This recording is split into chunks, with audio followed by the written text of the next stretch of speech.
So I want you guys to experiment with this, right? If you've never done alternate picking, right, that's what you want to use. And it doesn't mean you're going to be able to do it right away. You know, right now you might just want to absorb some information and then chill on it for a little bit. And then on your own time, try to work these concepts out. So what it involves, right? Alternate picking is I'm going to start with a downstroke, right? And I've got a pretty nice grip on my pick. Like if I try to move it with my fret hand, my left hand, like it's not going to budge. It's not going to move. So there's a grip on there, right? In between these two, your thumb and your index finger, that's like a clamp, right? So what it's going to do, it produces like a more, so if I just have a light grip, right? It's like a whisper. It's like kind of low. It's not very articulated. So, but if I put my grip on, and immediately it's like I'm projecting, right? So you want to try to retain that as you're moving through these, I don't want to use the word exercise, but let's just say like they're exercises that are going to get turned into licks and pieces of music pretty soon. So we're going to keep a grip on the pick, and also make sure that your pick, you know, you don't want it to dip into the strings. You know, you want to try to keep it, I don't know how well you guys can see this, but just along the surface, right? You don't want the tip of your pick to dip inside the strings, because it's like you're gonna trip, you know. So it's like, visualize like the way like a stone kind of skips over water. You know what I'm saying? Like it never goes under. It's like it keeps like a nice fluid surface thing. So that's the way to think about the tip of your pick, right? So this whole sequence, right? That's going to give me the right hand picking pattern of down, up, right? That's all I did. And I applied that to the first 4 notes of the scale.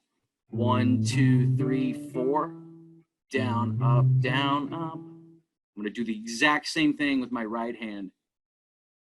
That's cool, dude. You can, if that's what you're doing, that's no problem.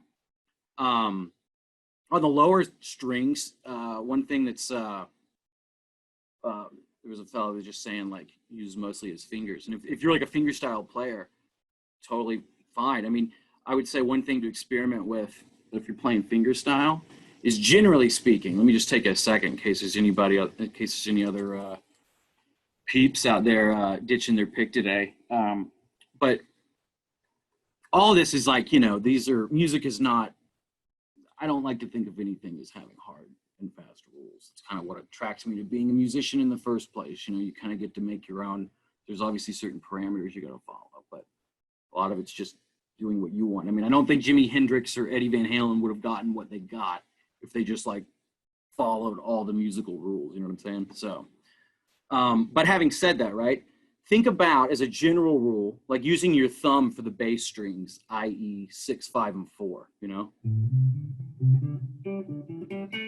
And then try to think about assigning your fingers to the treble strings. Like, so ring finger on the G, middle finger on the B, third finger for the high E. So that's a good general rule to follow. So anyway, right?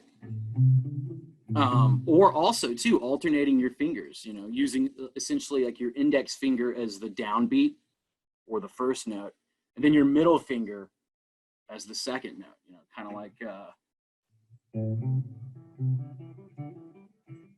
that kind of thing. That's a good one too. So anyway, back to my fellow plastic lovers here. What we're going to be doing, instead of 1, 2, 1, 2, we're going to be going down, up, down, up. All right, so check it out.